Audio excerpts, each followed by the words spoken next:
Hi guys, welcome back to my YouTube channel. I am finally done with the book Whitebird. So let's go ahead and jump right into it.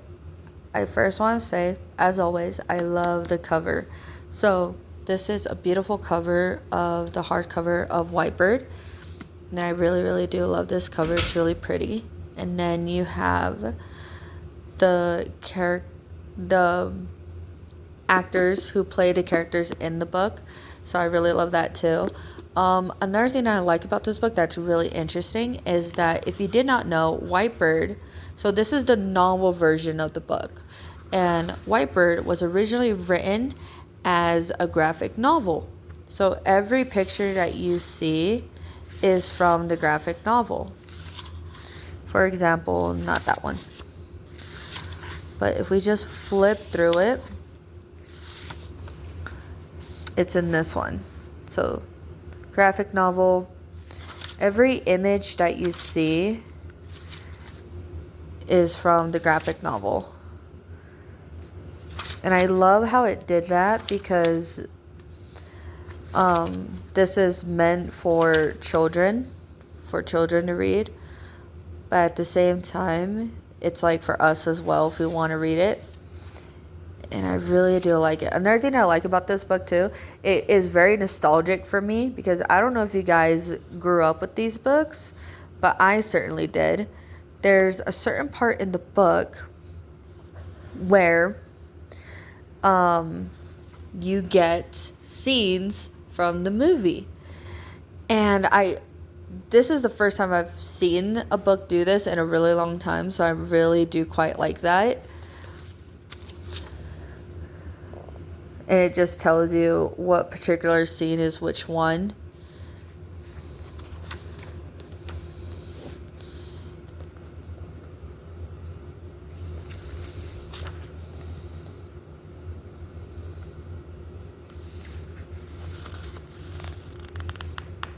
I think there's another one. Nope, that's about it. So yeah, I really do love this book. Another thing I like about this book too is that when you flip to the back, you have some more history from World War II. Like you just see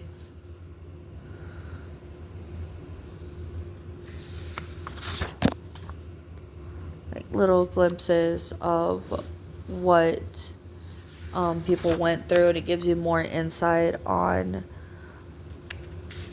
what went on in that era, that time and age. And yeah, another thing is that when you flip it to the very back, it gives you a Whitebird discussion guide. So if you do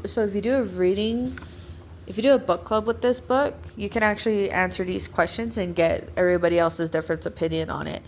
But let's go ahead and get into the book. So this book it's not really the second book to the Wonder book. If you don't know Wonder, I suggest you read it. It's a really good book too.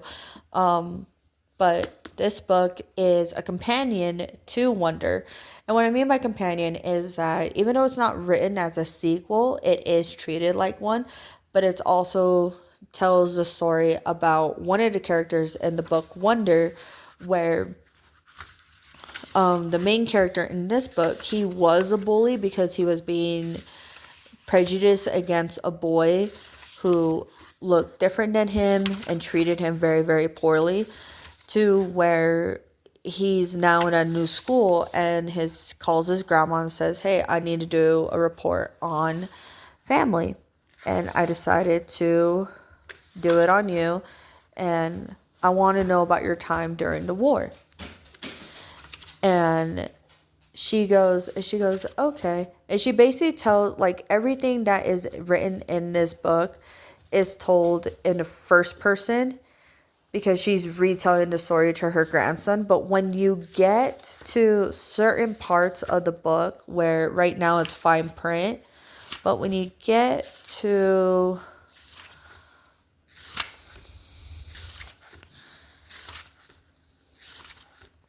Trying to find it. Sorry. Give me 1 second.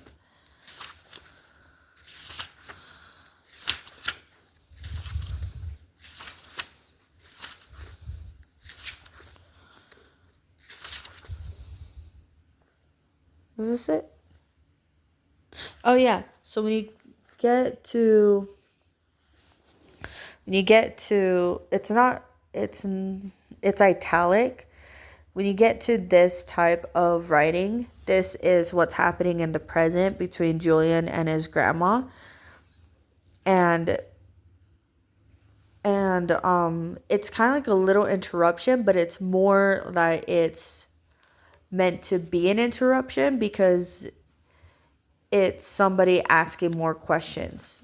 And I like the way that that this author did it this way rather than The Princess Bride. The Princess Bride, it just felt too much. It just felt way too much. But with this one, it felt like there was a reason for the interruption, but it doesn't change anything in the story, and it doesn't really change that feel that you're going back and forth. It just goes, oh, so this is what Julian was feeling at the time with his grandma, and this is how the grandma was feeling. Because when she first wanted to tell her story, she told Julian it's hard to talk about, it's very sad. It's not worth it's not that it's not worth talking about it. It's just more like it's really hard to go back to that time and talk about it. But when Julian notices that, he goes, okay, well, we can talk about something else. You don't have to do it. And basically seeing that her grandson is showing that he feels bad for asking about it and imposing it, she basically says, no, let's talk about it. And so everything that is in the book is everything that she went through, and I really do like it. Another cool thing that I like about this book is that Sarah, I think that's the way you say it, Sarah, she is a daydreamer, and she sees this little white bird. It's not a specific kind of bird, it's just a little white bird. And this little white bird will visit her, and when she sees a little white bird, I guess you could say they have like some sort of trance together where Sarah will go into the bird's body and the bird will show her around what's happening and where to find like her mom. Specifically in this scene, her mom was taken to Auschwitz, but in the novel she knew, like in the graphic novel, she knew that her mom went to Auschwitz, but in the book she didn't know that her mom went to Auschwitz until after the war was over. So that's really interesting too. Another thing too that I like about it is that it's written in parts, and in every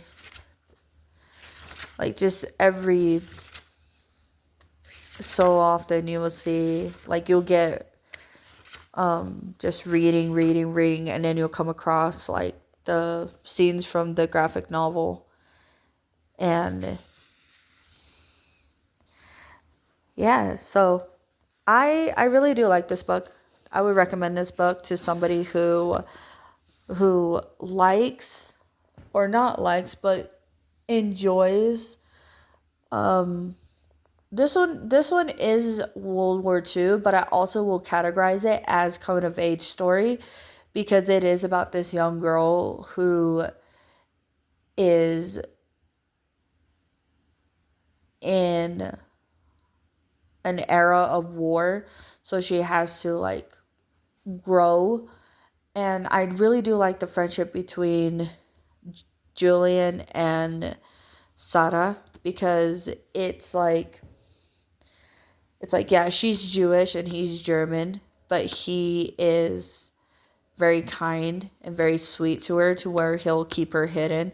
And that's something that I really do like about this book, is that, yeah, you hear stories, like I said, you hear stories with um Germans protecting Jews, and the fears that the Germans went through that were hiding the Jews, because if they were caught hiding a Jew, it's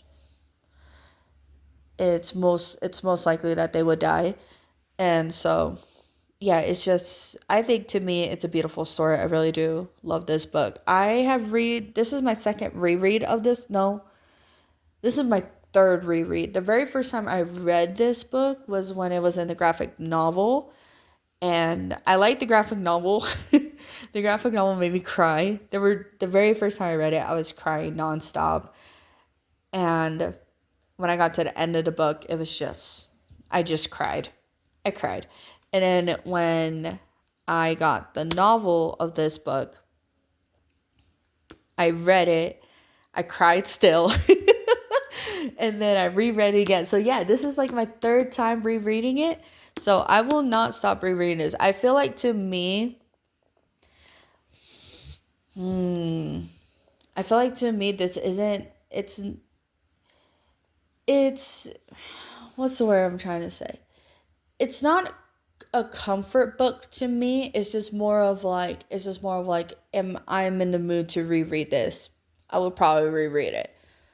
So I would probably pick this up again, if I'm being honest, maybe in a couple months, 2 to 3 months, maybe, or as soon as possible. Like, if I have nothing else to read, if I have nothing new to read, I will pick this book up again and reread it. So, yeah.